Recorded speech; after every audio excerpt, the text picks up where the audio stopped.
Okay, good morning everyone. I hope you're having a good show so far. I think we'll kick off now. For those of you that don't know, I'm from eCircle. I look after our media services division. And for those of you who've had no exposure to eCircle, we are part of Teradata, and we're pretty much a global leader in email services, but also marketing automation. And one of our big focuses as an organisation is the management of big data and the use of our technology to empower marketers to automate and optimize their marketing operations. And today I really wanted to talk about a concept that's been around for a little while now, called the zero moment of truth. And talk specifically about how that's used within an email marketing context. So, I mean, first of all, it'd be good to kind of understand how many of you actually know what the zero moment of truth actually is all about. Any hands up on does anyone know what zero moment of truth is? Maybe a couple. Right, well, I'll give you a kind of brief overview. Zero moment of truth it's a concept that's been coined by Google. It's been around for probably about 2 years, 18 months or so. And what it really focuses on is the purchasing decision-making process that consumers undergo in their consideration of what to buy. It looks at the user journey in the early stages when users are making comparisons with other competitor products, and tries to identify what those influences are and how marketers can harness them to really kind of control the mindset, or at least positively influence the mindset of consumers and kind of lead them in the direction of their own products and services. Specifically, this has come from a previous concept that Procter & Gamble first created, which directly looked at the point of sale experience, and it directly related to what was the big impact for consumers when they went to the supermarket and chose to decide one product over another. And essentially, the traditional model that Procter & Gamble really looked at was a series of kind of three main steps. They first recognized that the big driver for raising awareness of your product was a stimulus. So whether that's the above-the-line advertising campaign, whether that's outdoor media, whether that's digital activity, raising awareness of the functions and unique benefits of your product or service to your intended audience. The P&G also recognized that what they would call the first moment of truth occurred when users came to actually the point of sale. So when they came to physically view and look at your product face to face, to get a physical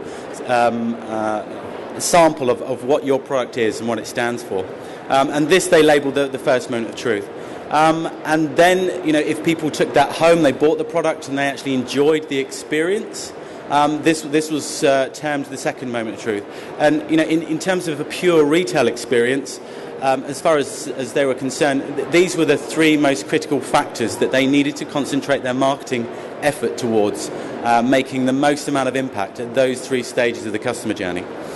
Now, Google came along and said, hold on, within a retail context, we can understand that that's very well and valid. But if you think about the real change in our customer-centric view of marketing, the fact that through the various different touch points that each of us are exposed to online, that there's another area at play here that's influencing our purchase decision.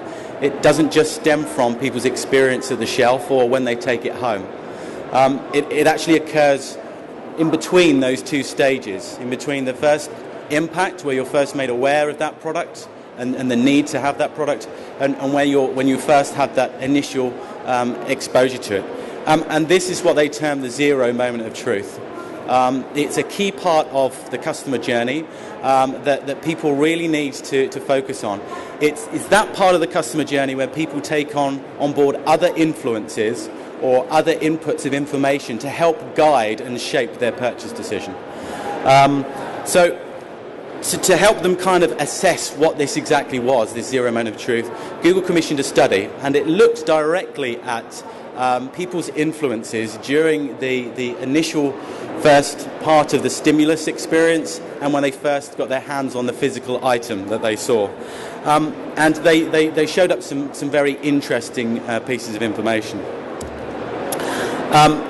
The kind of, I would say, the antithesis of all that study was this new formulation of the zero moment of truth. And what that, essentially kind of represents is all of the touch points that you can physically, that you can realistically engage with in between the time that you've first been introduced to a product and you physically pick it up. Now, in a digital terms, this involves things like review sites, this may be comparison engines, this may be blogs, anywhere where people are talking about and engaging with that product and trying to find out more information about what this product is, what benefit it is for that consumer. And as far as Google were concerned, they made some very valid points. First of all, that in order to succeed and to shape people's understanding of what your product is and how valuable it is to you, you have to be there. You have to physically be in the places where people are talking about your product. Marketers have to be, even if they're not in control of those elements, they have to be in the blog channels where people are having that discussion and talking about the various features and functions. They have to make sure that when they are being reviewed, that they're doing all that they can to show the positive aspects of their brand. They have to be there in search. They have to make sure that they are able to be found for those elements of their product or the features and functionality that are most likely going to push them in a positive buying frame of mind. From our perspective, if you think about that, then that could be anything ranging from, say, an office worker who's looking during their lunch hour and comparing or looking at places to go on holiday. It could be the stay-at-home mum who's comparing prices on clothing for their children, just after dropping off the kids. It could be, teenagers or youngsters looking and comparing online at different models of car. What's their next car investment? Ultimately, every single one of those touch points has an influence, however small, and it's really important to understand what those influences are and how you can shape their impact on your consumer's product decision choice. So, one of the things that's important to understand is that, we talk about being there in the right place and being able to shape that decision-making process, being able to harness all of the influences that are going to drive a sale. But when you consider the whole global nature of the internet nowadays and how easy it is to spread the word of your message as consumers, then the simple word of mouth effect that we were commonly used to previously is amplified tenfold. So it's incredibly important. It's not just the fact that you are placing out into the internet, those positive influences, but making sure you're harnessing your hand raisers, your brand champions, and making sure that you're doing all that you can to make sure that your biggest brand advocates are pushing the most positive angles of your message to a wider audience. The other thing that I think is really important to be aware of is that it's most definitely not a single visit experience. Okay, unlike previously where the concentration of marketing effort was focused solely on point of sale, very often that decision-making process is not linear.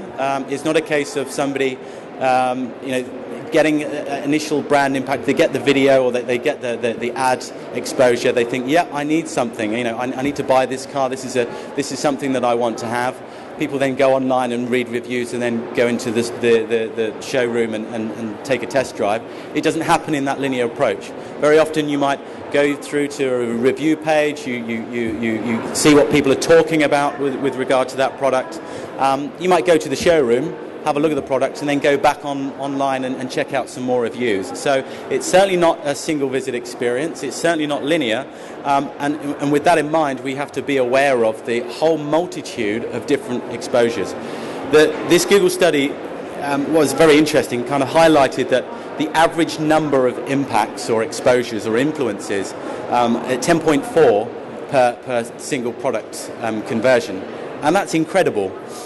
Now, if you bear in mind that, and you bear in mind your existing marketing plans and how you may be allocating spend to individual kind of channels, whether they be PPC, whether they are display advertising, email marketing, I wonder how many people actually think of that in terms of the number of exposures, the number of impacts that I need to get across to my users on the path to a sale. Does that physically happen? I hazard a guess that it's not necessarily the main focal point.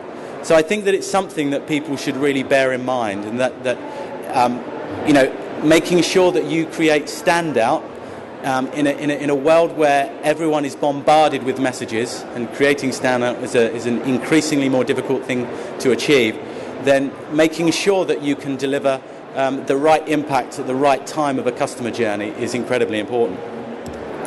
So the difficult thing I think that all marketers face is trying to understand what influences are generating the most value, and it's not really an easy thing to get right. Certainly, in terms of measurement, it's an incredibly difficult thing to make sure you're measuring. If you think about our measurement tools that we currently have in place at the moment, the vast majority are wholly focused on clickstream. And look at scenarios from a purely linear process, which I think it fails to properly represent what's going on in the larger mindset. So from an email marketing perspective, we try to look at how we can do all we can to raise the number of touchpoint frequencies of positive influences that we can bring to bear during the customer journey, during that purchase decision process, because it's a very complicated mindset to negotiate, and if we can do what we can to make use of the email tools that we have at our disposal, we are that much more empowered to bring to bear a positive influence on the purchase decision process. So what does this mean for email? I'm sure that to a lesser or greater extent, each of you may be involved in certain types of email campaign delivery, whether that's on a acquisition or a retention basis. But in both circumstances, the principle applies to both. If you're looking to acquire new customers through an acquisition process and you're looking to use email marketing, then email is a fantastic tool for doing that. But likewise, customer retention. Once you've got a customer, it doesn't mean that they're therefore not going to compare their product choice with their peers. They're not going to go back to the marketplace and make sure that they've got the right product for them the next time that they're looking to buy the same product again. So it's an ongoing comparison process. All of us do it, and we all need to reaffirm to ourselves that we're making the right choice whenever we're in that mindset to make another purchase. So what can we do? Well, for us, and in terms of us as an organisation, our entire aim is looking to see how we can make use of the email marketing formats to best bring about that influence. From an email media perspective, from an acquisition perspective, we do a hell of a lot of work at trying to focus the attention of the customer during this early phase of the customer life cycle. So whether we're trying to grow the brand's influence and raise their exposure and reach out to new customer segments that this brand has never had exposure to before, that's usually the start of the entire process. The next step as far as email marketing is concerned is to follow that initial interest up, to gather that interest and to remarket to those users with messages that reflect where they are in the purchase decision process. So you've managed to engage a user. They've been interested in your brand. There's some initial interest, but they're not yet ready to purchase. So what to do next? The next option is to deliver marketing email messages that kind of reflect your functions, your benefits, and increase the rationale for why you should make that purchase.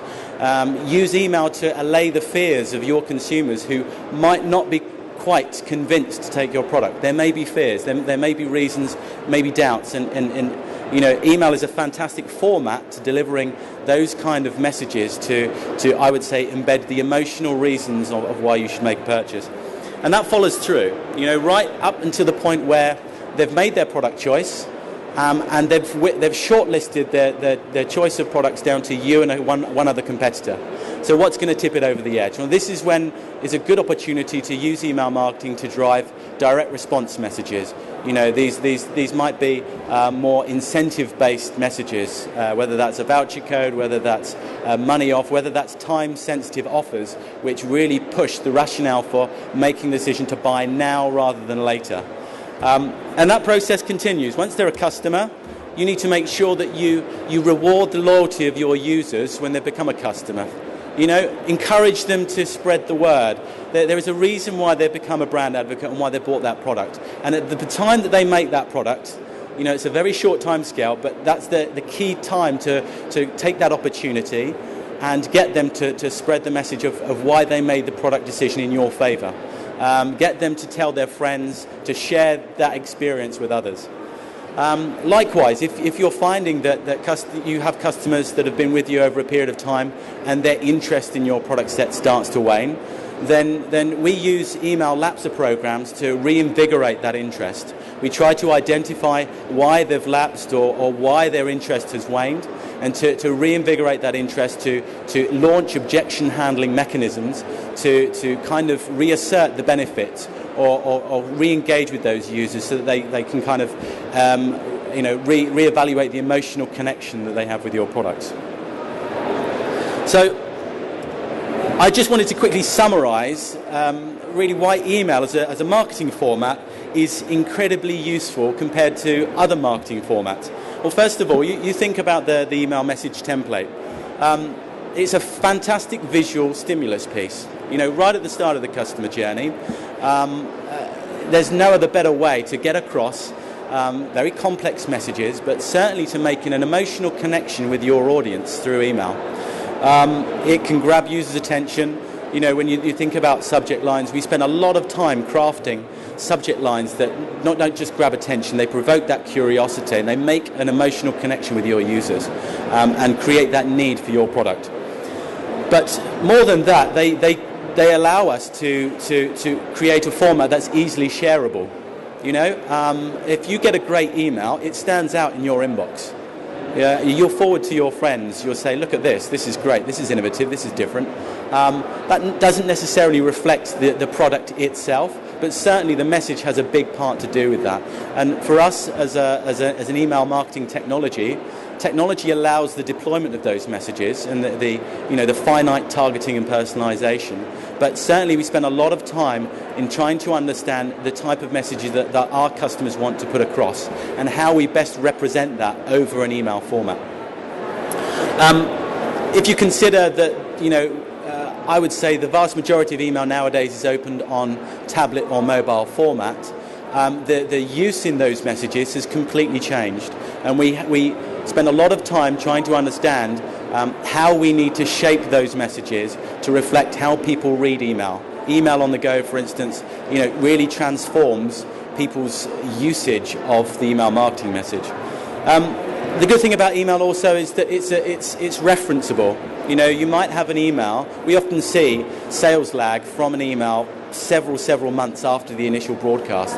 And this is because people hold on to useful emails. They might not be in a position to buy right now, but they will be later on, and they may need to refer to things that they've read in your email at a later date. It's an incredible portable format for doing so.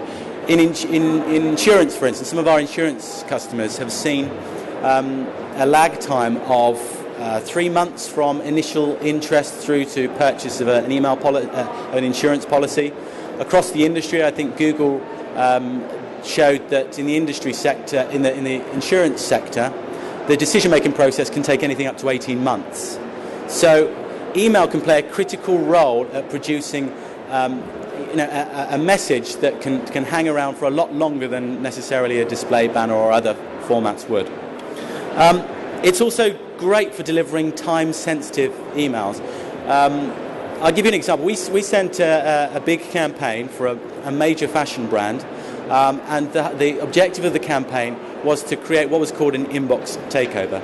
Essentially, we broadcast to 15 million people in over 30 countries in a bid to synchronize the delivery of all of those messages to the inbox, to create a real buzz around the product and around the brand, to support a fashion launch.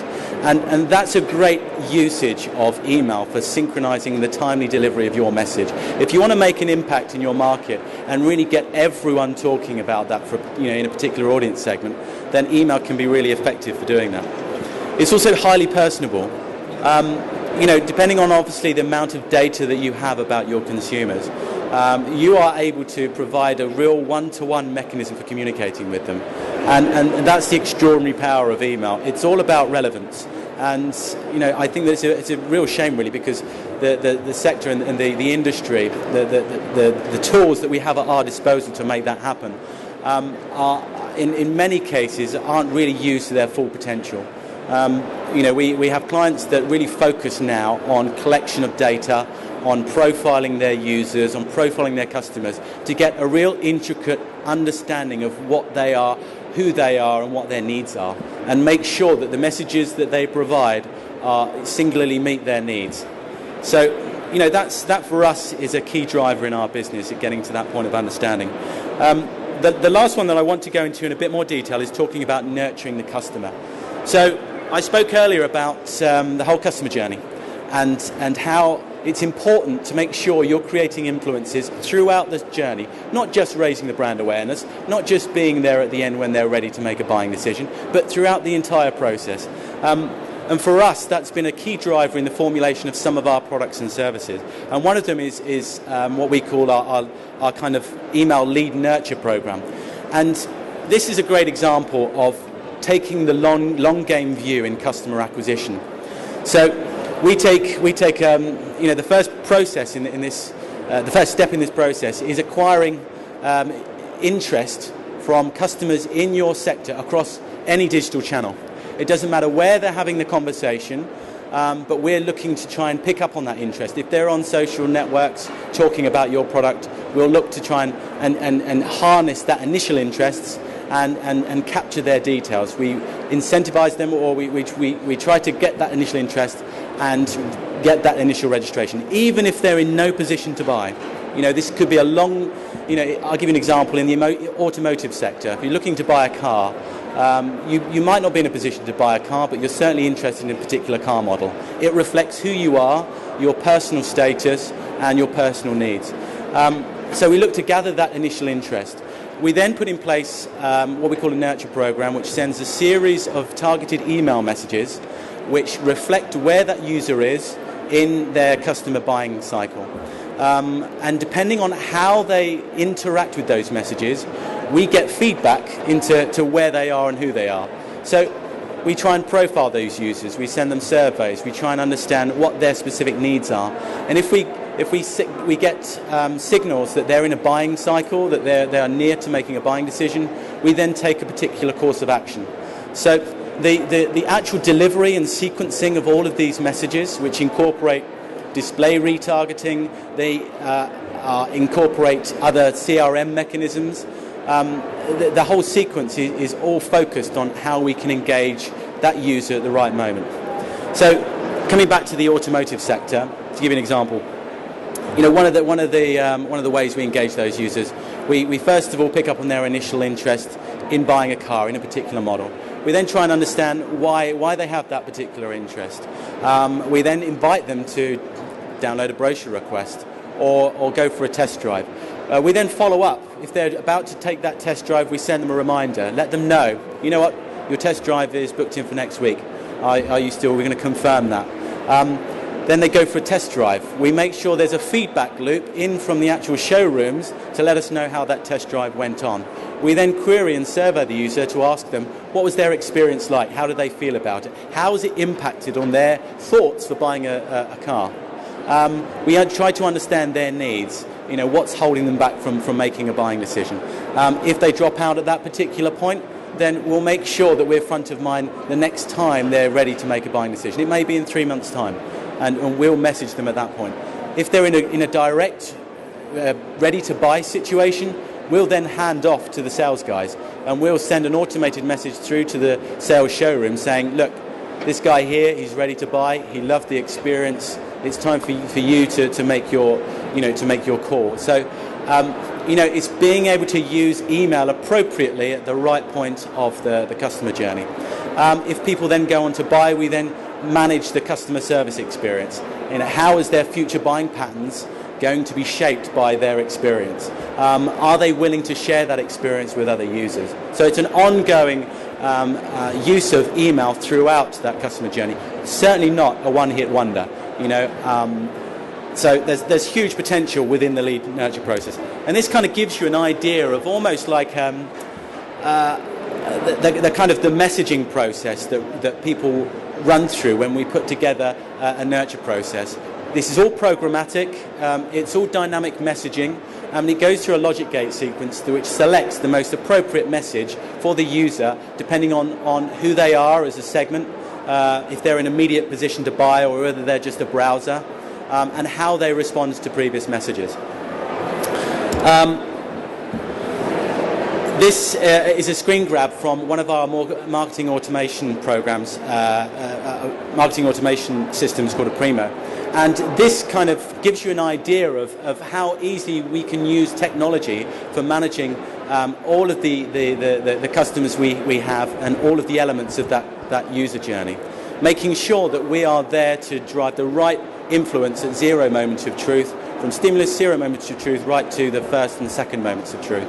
And really, I think that it's a challenge for us as marketers to truly make use of all of this functionality, of all of this technology, and make sure we're reflecting on our marketing plans that we are doing enough to drive the right kind of influences. Coming back to this point about reporting and measurement of our marketing activity. As I mentioned before, very often our marketing tools look at clickstream data. They look at what's happened through our different search programs, what's happened through our email activity, our mobile campaigns, our display campaigns, and very often they measure the click that drives through to a sale based on pixel tracking and last cookie wins principle. In this scenario, the 0 moment of truth isn't really represented. There are a lot of soft touch points that are hugely influential that would not necessarily be reflected in that tracking process. So, from our perspective, it's really, core to make sure that whatever you're doing to evaluate the success of a marketing program, that there are sufficient influence, recognition, or measurement points that form part of your overall marketing success measurement tools. So it's not an exact science. There are sales attribution tools out there which do a great job of deduping different channels against each other, and they'll allow you to apportion first touch point attribution. They'll give 30% off the sales credits to the first point versus the middle point and the end point. That's all well and good across the click stream, but consider the other influences and emails, for instance, throughout the process that might necessarily have that influence but not necessarily drive a click every single time. Because after all, it's a team effort. If we were driven solely by clickstream data, we wouldn't do above-the-line advertising, we wouldn't do outdoor advertising. All of the channels contribute to a team effort at driving a positive influence for your customers. And I think that it's important to understand how we can make use of the email channel in particular for raising that awareness wherever we possibly can. As far as this session is concerned, I hope that I've given you food for thought and given you some ideas of how you can use email to go away and really deliver a great deal of success at the zero moment of truth point within that customer journey. Happy to take any questions. Thanks for your time. Okay, I think I'm way over time, so come to visit us over the stand. The eCircle stand is just across the way. Hope you enjoyed it.